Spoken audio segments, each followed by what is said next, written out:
News 24 বদলেনে আজি ওদালগুৰি জিলাৰ 5 নৈচাৰ ফাং ইউপিপিএলৰ প্ৰাৰ্থী দীপক বৰালৰ লগত আছোঁ। পোনপ্ৰথমে মই বৰাল ডাঙৰীয়াক নমস্কাৰ কৰিলোঁ। নমস্কাৰ খুলুমবাই। এতিয়া আমি এইটো মুহূৰ্তত আপুনি যেহেতু কেণ্ডিডেট, আপুনি যেহেতু 5 নৈচাৰ ফাঙৰ এজন প্ৰাৰ্থী হিচাপে যেহেতু কোভিড-19ৰ কাৰণে কৰোনাৰ কাৰণে বিপিসি যিটো পৰীক্ষিত নিৰ্বাচন স্থগিত হৈ থাকিল, অনিৰ্দিষ্ট কালৰ স্থগিত কৰি ৰাখিলে, তেনেস্থলত আপুনি কৰোনাৰ সজাগতা আপুনি ৰাইজক কি বুলি ক'ব? এই কোভিড-19 কৰোনা ভাইৰাছে আজি বিশ্বত যি ত্ৰাস সৃষ্টি কৰিছে, এই কৰোনা ভাইৰাছৰ পৰা পৰিত্ৰাণ পোৱাৰ একমাত্ৰ উপায় হ'ল সজাগতা অৱলম্বন কৰিব লাগিব। আমি সজাগ সচেতন হৈ থাকিব লাগিব আৰু চৰকাৰে দিয়া নিয়ম নীতি সেই নিয়ম নীতি আখৰে আখৰে কৰি চলিব লাগে। প্ৰয়োজন হ'লেহে ঘৰৰ বাহিৰত ওলাব আৰু ঘৰত বাহিৰত ওলালেও আপোনালোকে সামাজিক দূৰত্ব বচাই চলিব, মাস্ক পিন্ধি পিন্ধিব আৰু যিখিনি মানে আপোনালোকে সময়ে সময়ে নিজৰ হাত পৰিষ্কাৰভাৱে ধুব আৰু পৰিষ্কাৰ পৰিচ্ছন্নতাটো অৱলম্বন কৰিব। এইখিনি কৰিলে আমি এই বেমাৰৰ পৰা, এই ভাইৰাছৰ পৰা পৰিত্ৰাণ পাব পাৰিম। গতিকে মই সকলো ৰাইজক আহ্বান জনাইছোঁ, আপুনি সকলোৱে চৰকাৰে দিয়া নিয়ম পালন কৰিব। তোমালোকে আপুনি এজন কেণ্ডিডেট হিচাপে, আপুনি এজন প্ৰাৰ্থী হিচাপে 5 নৈচাৰ ফাঙৰ আপুনি ইউপিপিএলৰ প্ৰাৰ্থী হৈ ৰাইজক এই স্থগিত সময়ত নিৰ্বাচনৰ বঁটা আপোনাৰ সমষ্টি কেনেকুৱা পৰি আছে? চাওক, নিৰ্বাচনৰ কথা কেনেকৈ পৰিছে ইতিমধ্যে কৰোনা ভাইৰাছে মানুহৰ মাজত এটা আশংকা সৃষ্টি কৰিছে, যাৰ কাৰণে মানুহে এতিয়া নিৰ্বাচনৰ কথা তেনেকুৱা মানুহে ভবা নাই। প্ৰথমে মানুহৰ জীৱন, তাৰপিছতে নিৰ্বাচন বা বাকী কথাবিলাক আহিব লাগিব। তথাপিও এইবাৰ এইখিনি কথা নিশ্চিতভাৱে ক'ব পৰা যায় যে ৰাইজে পৰিৱৰ্তন বিচাৰিছে। এই যোৱা 17 বছৰৰ আগামী মৌলিক ডাঙৰীয়াৰ দুৰ্নীতি, ভ্ৰষ্টাচাৰৰ যি ৰাজনীতি, এই ৰাইজ অতিষ্ঠ হৈছে। যে ৰাইজে পৰিৱৰ্তন বিচাৰিছে, সেই পৰিৱৰ্তন তেওঁলোকে ইউপিপিএল দলৰ পৰা এইবাৰ তেওঁলোকে বিচাৰিছে আৰু ইউপিপিএল দলে অনাগত দিনত পৰিৱৰ্তন দিব বুলি ৰাইজে ইচ্ছাই মানে ৰাইজ ওলাই আহিছে। যেনেকুৱা ধৰণে আমি যেতিয়া ৰাইজৰ অঞ্চলত যাওঁ, ৰাইজৰ যেনেকুৱা যি সঁহাৰি পাইছোঁ, সেই সঁহাৰি পোৱাত আমি নিশ্চিত যে এইবাৰ আমি ইউপিপিএল দলে অনাগত দিনত ৰাইজৰ মৰম চেনেহ পাবলৈ সক্ষম হ'ম আৰু অনাগত দিনত ৰাইজে বিচৰা ধৰণে ৰাজনীতি প্ৰতিষ্ঠা কৰিবলৈ আমি আগুৱাই আহিছোঁ। সেইকাৰণে ইউপিপিএল দলে অনাগত দিনত চৰকাৰ কৰাৰ লগে লগে ৰাইজে বিচৰা ধৰণে ইয়াত ৰাজনীতিটো প্ৰতিষ্ঠা হ'ব, সকলো জাতি জনগোষ্ঠী ভাষা ভাষী লোক ইয়াৰ পৰা উপকৃত হ'ব। আপুনি ৰাজনৈতিক দলত কিয় আহিলে? মই ৰাজনীতিক দলত কিয় আহিছোঁ বুলি ক'লে, সমাজ সেৱা কৰাৰ এটা হেঁপাহ মোৰ সৰুৰে পৰা, সেই হেঁপাহটো আগত ৰাখি ৰাইজক সেৱা কৰিব পাৰিম বুলি, আৰু সেৱা কৰাটো একমাত্ৰ ভাল মাধ্যমটোহে ৰাজনীতি। গতিকে মই ৰাজনীতিৰ পৰা মানুহক সেৱা কৰিব পাৰিম বুলি মই ৰাজনীতিত আগুৱাই আহিছোঁ। আমি যোৱা দিনবিলাকত দেখিছোঁ ৰাজনীতিত আজিকালি সাধাৰণ মানুহে ঢুকি নোপোৱা ৰাজনীতিবিলাক প্ৰতিষ্ঠা হৈছে। মানুহবিলাকে ৰাজনীতি আজিকালি বেয়া দৃষ্টিভংগীৰে চাব ধৰিছে। গতিকে চবেই যদি আমি ৰাজনীতি বেয়া বুলি আঁতৰি থাকোঁ, ৰাজনীতিটো এটা সমাজ সেৱা কৰাৰ ভাল মাধ্যম।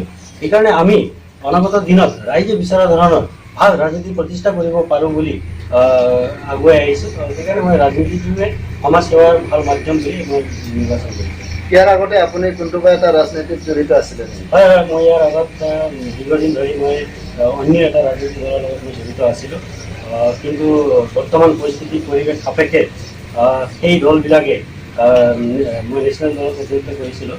কিন্তু নেশ্যনেল দলবিলাকে দেখিছোঁ আমাৰ বিটিচি বা বিটিআৰত তেওঁলোকে বিশেষ ধৰণে গুৰুত্ব আৰোপ নকৰা আমি দেখিছোঁ। তেওঁলোকে বিটিআৰক বা বিটিচি অঞ্চলক লৈ তেওঁলোকে কোনো আজিলৈকে গুৰুত্ব নিদিলে। যাৰ কাৰণে সময় পৰিস্থিতি সাপেক্ষে আমি বেলেগ চিন্তা কৰিবলৈ বাধ্য হ'লোঁ আৰু দেখিছোঁ যে ইউপিপিএল দলত প্ৰমোদ বড়ো ডাঙৰীয়াই যেতিয়া নেতৃত্ব ল'লে, প্ৰমোদ বড়ো ডাঙৰীয়াৰ সুদক্ষ এজন নেতা হয় আৰু তেওঁৰ সেই নেতৃত্বৰ প্ৰতি আকৰ্ষিত হৈ আজি মই ইউপিপিএল দলত মই যোগদান কৰি আৰু ইউপিপিএল দলেও মোক 5 নৈচাৰ ফাং সমষ্টিৰ পৰা প্ৰতিনিধিত্ব কৰাৰ এটা সুযোগ সুবিধা দিলে। তাৰ বাবে মই বিশেষভাৱে মই আমাৰ নেতা প্ৰমোদ বড়ো ডাঙৰীয়াক ধন্যবাদ আৰু কৃতজ্ঞতা জ্ঞাপন কৰিছোঁ আৰু দলৰ সকলো বিষয়ৰ বাবে মই ধন্যবাদ আৰু কৃতজ্ঞতা জ্ঞাপন কৰিছোঁ। আপুনি ইউপিপিএলে বৰ্তমান অনাগত যিটো দিনত যিহেতু তেওঁলোকে চৰকাৰ গঠন কৰা নাই বা চৰকাৰ তেওঁলোকৰ নাই, BPF এইটো সময়ত বহুতখিনি ষ্ট্ৰং হৈ আছিল। আপুনি BPF নগৈ ইউ পি পি এলত যে যোগদান কৰিলে উদ্দেশ্য আপোনাৰ? চাওক, মই অলপ আগতে কৈছোঁ ৰাজনীতিত অহাৰ মোৰ একমাত্ৰ কথাটো আছিল সমাজক সেৱা কৰা, সমাজক সঠিকভাৱে প্ৰতিনিধিত্ব দি আগুৱাই লৈ যোৱা। যোৱা 17 বছৰৰ মই BPF দলৰ শাসন ব্যৱস্থাটো দেখিছোঁ। মই অকল নহয়, BTC বাকীয়ে আজি আগ্ৰামৰ মহিলাৰ 17 বছৰৰ দুৰ্নীতি ভ্ৰষ্টাচাৰৰ এই শাসন ব্যৱস্থাটোৰ পৰা অতিষ্ঠ হৈছে। গতিকে এনেকুৱা শাসন ব্যৱস্থাত যোৱা কোনো প্ৰশ্নই নুঠে। সকলো ৰাইজে আজি পৰিৱৰ্তন বিচাৰিছে, আমিও পৰিৱৰ্তন বিচাৰি আমি আগুৱাই আহিছোঁ। সমাজক সঠিকভাৱে আগুৱাই লৈ যাব পাৰিম। সকলো জাতি জনগোষ্ঠী ভাষা ভাষী লোকক ৰাজনীতিৰ পৰা যি যেনেকুৱা ধৰণে তেওঁলোকক উপকৃত কৰিব পৰা যায়, সেই উপকৃত কৰিবৰ কাৰণে আমি আজি মাধ্যমটো UPPL দলে ইয়াত দেখিছোঁ। কিন্তু UPPL দলে অনাগত দিনত চৰকাৰ কৰিব, সেইটো আজিৰ দিনত নিশ্চিত হৈছে। আৰু UPPL দলে যেতিয়া চৰকাৰ কৰিব, সেই চৰকাৰটো সমাজৰ সেই পিছলিত বৰ্গৰ কাৰণে হ'ব, সমাজৰ সেই অৱহেলিত বৰ্গৰ কাৰণে হ'ব। সকলো মানুহে ইয়াৰ পৰা উপকৃত হ'ব। তেনেকুৱা ধৰণৰ ৰাজনীতি UPPL দলে প্ৰতিষ্ঠা কৰিব গৈ আছে আৰু আমি সেই ধৰণে ৰাইজৰ সঁহাৰি পাই আছোঁ। অনাগত দিনত ৰাইজে বিচৰা ধৰণে ৰাজনীতি আমি আপোনাৰ মুখৰ পৰা এতিয়া শুনিলোঁ, যিহেতু আপুনি ৰাইজৰ কাম কৰিবলৈ গৈ আছে বা ৰাইজৰ কাম কৰিব, বিগত যিটো মানে BPF চৰকাৰ গঠন হ'ল, তেওঁলোকৰ দুৰ্নীতি আৰু ভ্ৰষ্টাচাৰে মানে আগুৰি আছিলে। তেনে ক্ষেত্ৰত আপুনি এজন প্ৰাৰ্থী হৈ যাব বিচাৰি আছে। আহি থকা দিনবোৰত হয় আপুনি বিজয়ী হৈ গ'লে, আপুনিও সেনেকুৱা হৈ যায়। চাওক, এই 17 বছৰে আজি যেনেকুৱা ৰাইজ অতিষ্ঠ হৈছে, তাৰ ভিতৰত ময়ো অতিষ্ঠ হৈছোঁ। যি দুৰ্নীতি ভ্ৰষ্টাচাৰৰ নেতৃত্ব দেখি পেলাই, সেইকাৰণে অনাগত দিনত আমি ভাল ৰাজনীতি প্ৰতিষ্ঠা কৰিবৰ কাৰণে ভাল চিন্তা চৰ্চাৰে আগুৱাই আহিছোঁ। সেইকাৰণে আজি মই আপোনাক নিশ্চিত ক'ব পাৰোঁ বা ৰাইজক আশ্বস্ত কৰিব পাৰোঁ, অনাগত দিনত ৰাইজে বিচৰা ধৰণে আমি ৰাজনীতি প্ৰতিষ্ঠা কৰিব বিচাৰিছোঁ। এই ৰাজনীতিৰ পৰা সকলো ভাষা ভাষী সকলো জাতি জনগোষ্ঠীৰ মানুহ যাতে উপকৃত হ'ব পাৰে, তেনেকুৱা ধৰণৰ ৰাজনীতি UPPL দলে দিব গৈ আছে। সেইকাৰণে UPPL দলৰ ময়ো এজন প্ৰাৰ্থী। সেইকাৰণে ময়ো তেনেকুৱা ধৰণৰ ৰাজনীতি ৰাইজক দিবৰ কাৰণে আমি আগবাঢ়ি আহিছোঁ। ৰাইজে বিচৰা ধৰণে আমি ৰাজনীতি প্ৰতিষ্ঠা কৰিবৰ কাৰণে আমি সদায় অৰহৰ দিনে নিশাই আমি কাম কৰি যাম। যোৱা বিগত দিনকেইটাত যেনেকুৱা সাধাৰণ মানে মানুহে যেতিয়া এটা আপোনাৰ প্ৰধানমন্ত্ৰী আৱাস যোজনা পায়, সেই এখন আঁচনি পোৱাৰ কাৰণে তেওঁলোকে বিনিময় দিব লগা আমি দেখিছোঁ। এখন আঁঠুৱাৰ নামতো তেওঁলোকে 100 টকা 200 টকা লোৱা দেখিছোঁ। এখন স্প্ৰে মেচিন দিয়াৰ নামতো তেওঁলোকে 100 টকা 200 টকা ৰাইজৰ পৰা লোৱা দেখিছোঁ। গতিকে যুৱক যুৱতীৰ সংস্থাপনৰ কাৰণে যিখিনি এমপ্লয়মেণ্টৰ কাৰণে তেওঁলোকে বিনিময় দিহে এমপ্লয়মেণ্ট লোৱা আমি বিগত দিনবিলাকত দেখিছোঁ। সেইকাৰণে ৰাইজেও এইবিলাক শাসন ব্যৱস্থাৰ পৰা অতিষ্ঠ হৈ পৰিৱৰ্তন বিচাৰিছে, আমি পৰিৱৰ্তন বিচাৰি আগুৱাই আহিছোঁ। অনাগত দিনত সকলো মানুহে বিচৰা ধৰণে আমি ৰাজনীতি প্ৰতিষ্ঠা কৰিম। সেইখিনি মই আজি ৰাইজক আপোনাৰ মাধ্যমেৰে আশ্বস্ত কৰিব বিচাৰিছোঁ। আপুনি ভাল কথাই ক'লে, যিটো নেকি আনএমপ্লয়মেণ্ট যিটো প্ৰব্লেম, যিটো মানে নিবনুৱা সমস্যা, সেই নিবনুৱা সমস্যাখিনি দূৰ কৰাৰ ক্ষেত্ৰত আপোনালোকে কি ব্যৱস্থা কৰিব? যিহেতু আপোনালোকৰ চুক্তিত, BTR চুক্তিত বহুতখিনি স্কিম আহিছে, বহুতখিনি স্কিমৰ যোগেদি আপোনালোকে মানে যিটো নেকি আনএমপ্লয়মেণ্ট প্ৰব্লেম, এইবিলাক চল্ভ কৰিব পৰা যাব নেকি? আপুনি নিশ্চিত হয়? চাওক, আনএমপ্লয়মেণ্ট সমস্যাটো BTRতে নহয়, আজি অসমতে নহয়, ভাৰততে এইটো বাঢ়ি গৈছে। আজি আমাৰ যুৱক যুৱতীয়ে হাবাথুৰি খাই ফুৰিব লগা হৈছে। বিগত দিনত আগ্ৰামৰ মহিলাৰ ডাঙৰীয়ে 17 বছৰে যি ধৰণৰ কুশাসন তেওঁলোকে প্ৰতিষ্ঠা কৰিলে, তাৰ কাৰণে মই ভাবোঁ বেছিকৈ নিবনুৱা সমস্যা BTC বাকীয়ে ভুগিব লগা হৈছে। ইয়াৰ শিক্ষিত নিবনুৱা যুৱক যুৱতীয়ে ভুগিব লগা হৈছে। তেওঁলোকে শিক্ষাগত অৰ্হতা থাকিও তেওঁলোকে সংস্থাপন নাপালে। যোৱা 17 বছৰে যদি আগ্ৰামৰ মহিলাৰ ডাঙৰীয়াই যদি ভালকৈ তেওঁ যদি ৰাজনীতি প্ৰতিষ্ঠা কৰিলে হয়, সকলো মানুহৰ কাৰণে যদি কাম কৰিলে হয়, মই ভাবোঁ 10% যদি তেখেতে কাম কৰিলে হয়, আজি আমাৰ BTCৰ যুৱক যুৱতীয়ে হাবাথুৰি খাই ফুৰিব নালাগিলে হয়। চাওক, এজন শিক্ষিত যুৱক যুৱতীক সংস্থাপনৰ কাৰণে অকল এমপ্লয়মেণ্ট মাত্ৰ নহয়, বিভিন্ন ধৰণে আপুনি তেওঁলোকক সংস্থাপন কৰিব পাৰিব। আজি এগ্ৰিকালচাৰ ছেক্টৰত আপুনি তেওঁলোকক সংস্থাপন কৰাৰ ব্যৱস্থা আছে। আজি BTCত 40টা বিভাগ আছে, কিন্তু এই 40টা বিভাগে ক'ত কি কৰি আছে আমি এই যোৱা 17 বছৰে একো দেখিবলৈ নাপালোঁ। ইয়াত কোনো ধৰণৰ যুৱক যুৱতীক সংস্থাপনৰ কথাই নাই। আমাৰ BTCত ইমান শিক্ষিত যুৱক যুৱতী আছে, তেওঁলোকক স্কিল কৰাৰ কাৰণে কোনো ধৰণৰ প্ৰচেষ্টা হাতত লোৱাই নেদেখিলোঁ। যদি যুৱক যুৱতীসকলক তেওঁলোকক স্কিল কৰা গ'লে হয় আৰু স্কিল অনুযায়ী তেওঁলোকক বিভিন্ন ধৰণে সংস্থাপন কৰিব পৰা গ'লে হয়। 40টা ডিপাৰ্টমেণ্ট যিহেতু আমি BTC পাইছিলোঁ, তো যোৱা বিগত 17 বছৰে হাগ্ৰামা মহিলাৰী ডাঙৰীয়া সেইটো নকৰিলে অকল তেওঁলোকে হাগ্ৰামা কোম্পানী কেনেকুৱা লাভান্বিত হ'ব, অকল তেওঁলোকে কেনেকুৱা ধন ঘটিব পাৰিব, তেওঁলোকে কেনেকৈ মানে কোটি কোটি টকা উপাৰ্জন কৰিব পাৰিব, মাত্ৰ সেইটোতে মনোনিৱেশ কৰিলে, যাৰ কাৰণে আমাৰ আজি যুৱক যুৱতীয়ে হাবাথুৰি খাই ফুৰিব লগা হৈছে। আপুনি অলপ আগতে উল্লেখ কৰিলে যে এই যোৱা 27 জানুৱাৰী 2020 তাৰিখে যি BTR ঐতিহাসিক BTR চুক্তি হ'ল, সেই চুক্তিত আমাৰ BTRত বিভিন্ন ধৰণৰ অনুষ্ঠান প্ৰতিষ্ঠান গঢ় ল'ব গৈ আছে। এই অনুষ্ঠান প্ৰতিষ্ঠানতো বহুত বিভিন্ন আমাৰ শিক্ষিত যুৱক যুৱতীয়ে সংস্থাপন পাব ইয়াত। তেওঁলোকে আৰু বিভিন্ন ক্ষেত্ৰত আমাৰ এতিয়া BTRত যি মানে আৰু কেইটামান ডিপাৰ্টমেণ্ট বাঢ়িব গৈ আছে। আপোনাৰ সেই গোটেই ডিপাৰ্টমেণ্টত আমি যুৱক যুৱতীক অনাগত দিনত তেওঁলোকক প্ৰথমে আমি স্কিল কৰি তেওঁলোকক স্কিল অনুযায়ী তেওঁলোকক সংস্থাপনৰ ব্যৱস্থা কৰিম। আৰু আজি আপোনাৰ মাধ্যমেৰে আৰু এটা কথা মই আমাৰ শিক্ষিত নিবনুৱা যুৱক যুৱতীক বিচাৰিছোঁ, যোৱা 17 বছৰে হাগ্ৰামা মহিলাৰী ডাঙৰীয়াই যুৱক যুৱতীক সংস্থাপনৰ ক্ষেত্ৰত যেনেকুৱা ধনৰ লেনদেনৰ পৰা আমি দেখিবলৈ পাইছোঁ, লেনদেনৰ বিনিময়ত অযোগ্যজনেহে পোৱা আমি দেখিবলৈ পাইছোঁ। গতিকে আমাৰ UPPL দলে চৰকাৰ কৰাৰ পিছত শিক্ষিত যুৱক যুৱতীয়ে তেওঁৰ যোগ্যতা অনুযায়ী তেওঁলোকক স্কিল অনুযায়ী তেওঁলোকক কোনো বিনিময় নিদিয়াকৈ সংস্থাপন কৰাৰ কাৰণে আমি ব্যৱস্থা লৈছোঁ আৰু আমি তেনেকুৱা ধৰণে কৰিবৰ কাৰণে আগুৱাই আহিছোঁ। সেইকাৰণে মই 5 নং চেৰপাং সমষ্টিৰ লগতে BTRৰ শিক্ষিত যুৱক যুৱতীসকলক নিবনুৱা যুৱক যুৱতীসকলক মই আহ্বান কৰিছোঁ, এইবাৰ আপোনালোকে UPPL দলক সহযোগ কৰক। অনাগত দিনত UPPL দলে BTRৰ যিখিনি শিক্ষিত যুৱক যুৱতী আছে নিবনুৱা, তেওঁলোকক স্কিল কৰি তেওঁলোকৰ যোগ্যতা ভিত্তিত তেওঁলোকক বিনিময় নোহোৱাকৈ সংস্থাপন কৰি আমি সংস্থাপন দিবলৈ আমি আগুৱাই আহিছোঁ। ধন্যবাদ। আপুনি যিখিনি কথা ক'লে, আমাৰ আনএমপ্লয়মেণ্ট যিটো ল'ৰা আছে বা শিক্ষিত নিবনুৱা আছে তেওঁলোকৰ লগৰ কাৰণে আপুনি যিখিনি প্ৰচেষ্টা লৈছে BTRত বা BTC বা UPPL, সেইটো খুব প্ৰশংসনীয়। কিন্তু এইটো সময়ে ক'ব, এইটো সময়ে আহিব, সময়ে এতিয়া ক'ব। সেয়ে নহওক, শেষত মই আপোনাক এটা কথা সুধিব বিচাৰিছোঁ, যিটো কথাই আমাৰ মাজত শংকিত ভাৱ আনিছে। BTC চুক্তি হ'ল, BSc চুক্তি হ'ল, বৰ্তমান থাৰ্ড যিটো চুক্তি BTR, সেই চুক্তিও গোটেইখিনি চুক্তিও বৰৈ কৰি তেনে ক্ষেত্ৰত শংকিত এটা ভাৱ আছে। অন্য কমিউনিটিৰ মানুহখিনি BTCত বা BTRত আমি থাকিব পাৰিম নে নাই, অন্য জাতি মানুহে থাকিব, আদিবাসী ভাইসকল, বেংগলীসকল, নেপালীসকল থাকিব পাৰিব নাই, তেওঁলোকৰ অগ্ৰাধিকাৰ কিমান পাব, তেওঁলোকে কিমান চামিল হ'ব পাৰিব BTRত, সেইটো ক্ষেত্ৰত আপোনাৰ মতামত কি? সুন্দৰ প্ৰশ্ন কৰিছে। হয়, যোৱা বিগত দিনত হাগ্ৰামা মহিলাৰী যি কুশাসন বুলি ক'ব লাগিব, কুশাসন 17 বছৰে তেওঁ প্ৰতিষ্ঠা কৰিছে, কোনো জাতি জনগোষ্ঠীৰ হকে তেওঁ কাম কৰা নাই। সেই আখুৱা থকাৰ কাৰণে আজি আকৌ BTR চুক্তি হ'ব লগা হ'ল।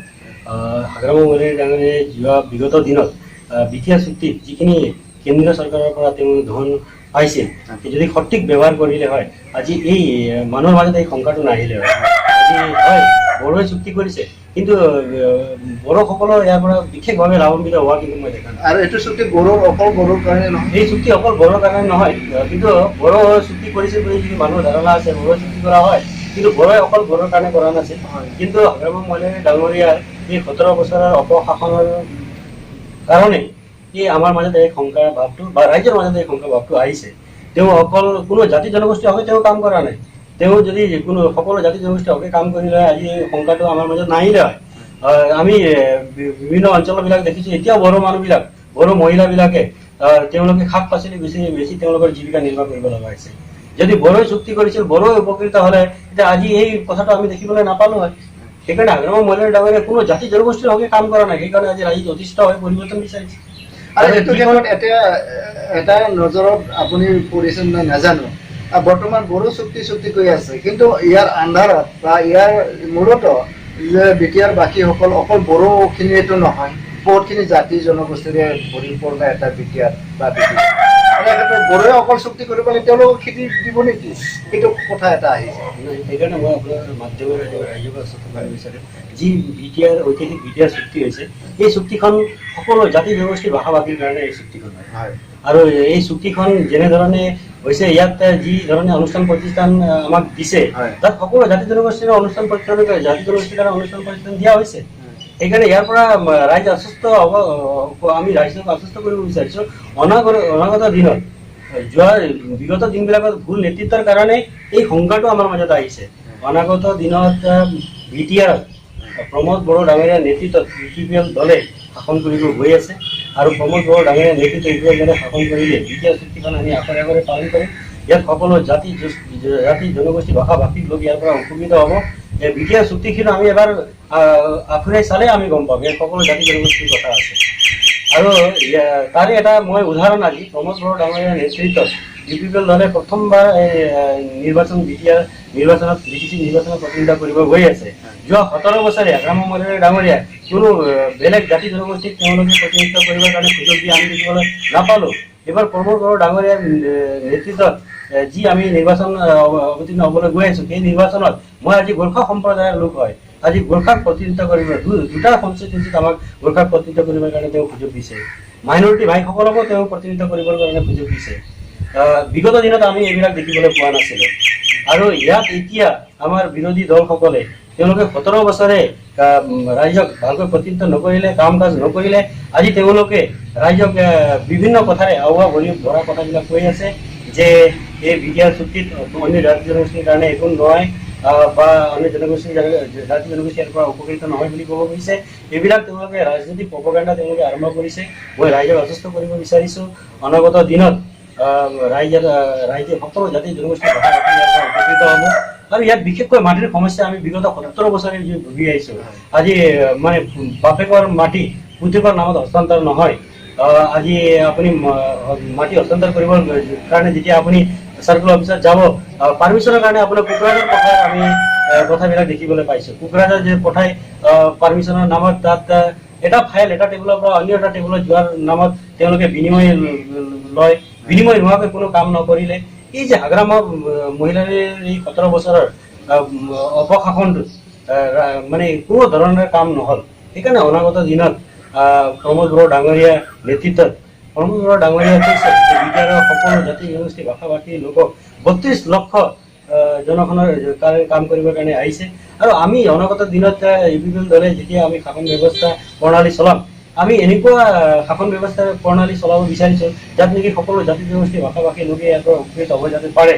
আৰু এই ৰাইজে নিজৰ সৰু এটা কামৰ কাৰণে টেবুলে আৱচাৰি খাই ঘূৰিব নালাগে। আজিকালি ডিজিটেলৰ সময়। আমি অনাগত দিনত সাধাৰণ ৰাইজে এটা এপ্লিকেশ্যন আমাৰ যদি মাজবাটত চাৰ্কুল অফিচত গৈ যদি এটা আবেদন জনায়, সেই আবেদনটো ডিজিটেলাইজ কৰি পেলাই তৎক্ষণাত কেনেকৈ কোকৰাঝাৰত আমি চাব পাৰি আৰু তেওঁৰ সমস্যা কেনেধৰণে তৎক্ষণাত সমাধান কৰিব পাৰি, আমি তেনেকুৱা ধৰণৰ ৰাজনীতি প্ৰতিষ্ঠা কৰিবলৈ বিচাৰিছোঁ। অনাগত দিনত আমি ৰাইজে সাৱধানী নোপোৱাকৈ ৰাইজক আমি সুপৰিকল্পিতভাৱে আমি পৰিচালনা কৰিবলৈ বিচাৰিছোঁ।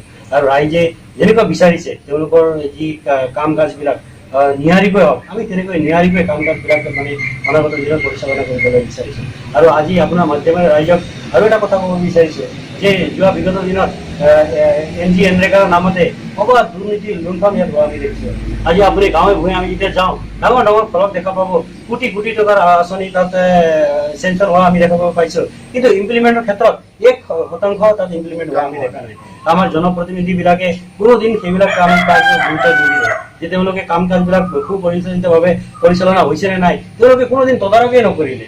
যে তেওঁলোকক ৰাইজে 5 বছৰৰ কাৰণে নিৰ্বাচিত কৰিলে, যে অকল তেওঁলোকে ধন সম্পত্তি গঢ়াৰ কাৰণে ৰাইজে নিৰ্বাচিত কৰাৰ দৰে তেওঁলোকে কাম কৰিছে। আমাৰ প্ৰতিনিধিবিলাকৰ যদি আমি 5 প্ৰতিনিধি যদি কথা কওঁ, তেওঁ আজি মাজবাটত অবাধ ধন সম্পত্তি গঢ়ি লৈ উঠিছে। তেওঁ কোনো জাতি জনগোষ্ঠীৰ ভাষা ভাষী লোকৰ কোনো ধৰণৰ 10% কাম তেওঁ নকৰিলে। আজি তেওঁ মাজবাটত পেট্ৰল পাম্প মাজবাটত য'তে ত'তে মাটি বাৰী গঢ় লৈ উঠিছে।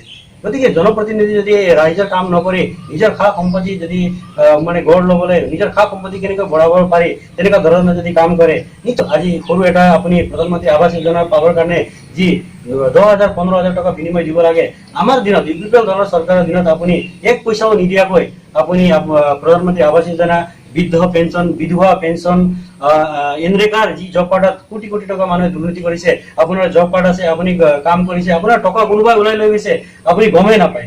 এনেকুৱা ধৰণৰ অবাধ দুৰ্নীতি ভ্ৰষ্টাচাৰ আমি দেখিবলৈ পাইছোঁ।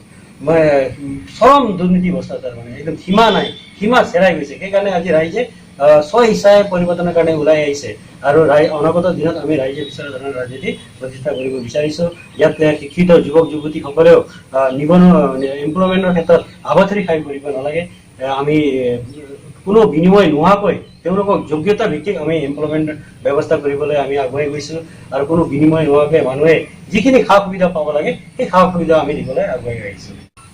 মই অন্তিম সময়ত এটা কথা ক'ব বিচাৰিছোঁ, 39 5 এখন সমষ্টি BTC-বাসীক যে 17 বছৰে আপোনালোকে আগ্ৰামৰ মহিলাই ডাঙৰীয়াৰ শাসন ব্যৱস্থাটো চালে, তেওঁক 17 বছৰে তেওঁক শাসন ব্যৱস্থা চলাবৰ কাৰণে সুযোগ দিলে। এইবাৰ আমাক 5 বছৰ সেৱা কৰাৰ সুযোগ দিয়ক। অনাগত দিনত আমি আপোনালোকে বিচৰা ধৰণে ৰাজনীতি দিবলৈ আমি আগুৱাই আহিছোঁ। আপোনালোকে সকলোৱে এইবাৰ সচেতন ব্যক্তিসকলে বুদ্ধিজীৱীসকলে যাতে তেওঁলোকে বিবেকবান ভোট কৰি আমাক সেৱা কৰাৰ সুযোগ যাতে 5 বছৰ দিয়ে, আমাৰ শাসন ব্যৱস্থাটো 5 বছৰে চাই, সেইটোৱে মই মোৰ ফালৰ পৰা আহ্বান কৰিব বিচাৰিছোঁ। আগন্তুক দিনবোৰত তেওঁ কি কৰিব, পাৰ্টিৰ হৈ কি কৰিব, তেওঁ বহলাই ক'লে।